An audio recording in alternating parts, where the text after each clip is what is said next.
Renungan Kefas, mengucilkan yang jahat dari gereja.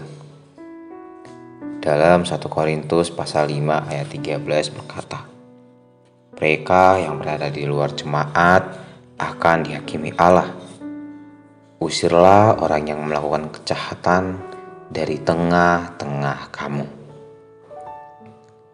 Paulus tidak hanya menanggulangi dosa tertentu, tetapi menanggulangi orang-orang yang melakukan dosa tertentu.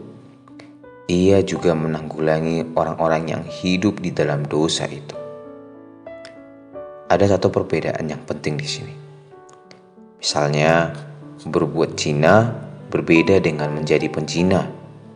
Orang yang hidup di dalam dosa itu dan tinggal di dalamnya. Seorang pezina bukan hanya orang yang berbuat zina seperti yang dilakukan Daud dalam Perjanjian Lama. Dia adalah orang yang hidup di dalam dosa itu. Dosa itu menjadi kehidupannya.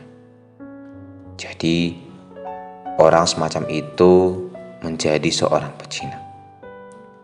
Dalam pasal ini, Paulus menanggulangi orangnya, tidak hanya dosanya.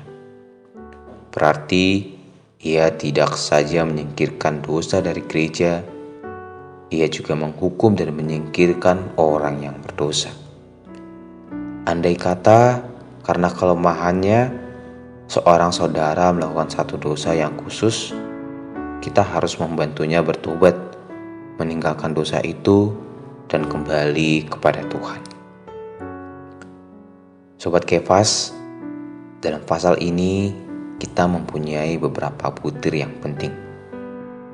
Pertama, gereja harus murni, tidak beragi, dan tidak boleh mentolerir orang yang berdosa.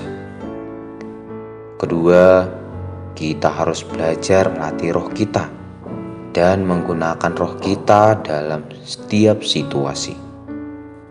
Ketiga, kita perlu nampak bahwa sebagai orang yang telah mengalami Paskah, kini kita harus menikmati hari raya roti tidak beragi terus-menerus.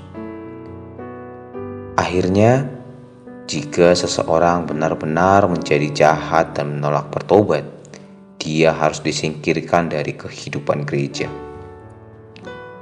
Akan tetapi, jika orang semacam ini akhirnya bertobat dan menghasilkan buah-buah pertobatan, gereja akan mengampuni dia serta menerima kembali ke dalam persekutuan. Jika kita merenungkan hal ini, kita akan mendapat satu pemahaman yang jelas tentang bagaimana menanggulangi orang yang jahat dalam kehidupan gereja. Terang hari ini. Pertama, gereja harus murni, tidak beragi, dan tidak boleh mentolerir orang yang berdosa. Kedua, kita harus belajar melatih roh kita dan menggunakan roh kita dalam setiap situasi. Doa hari ini. Berdoa memohon Tuhan untuk memurnikan gereja dan seluruh kaum beriman dari segala ragi dan dosa, juga mempersembahkan diri untuk berlatih hidup menggunakan roh dalam setiap situasi.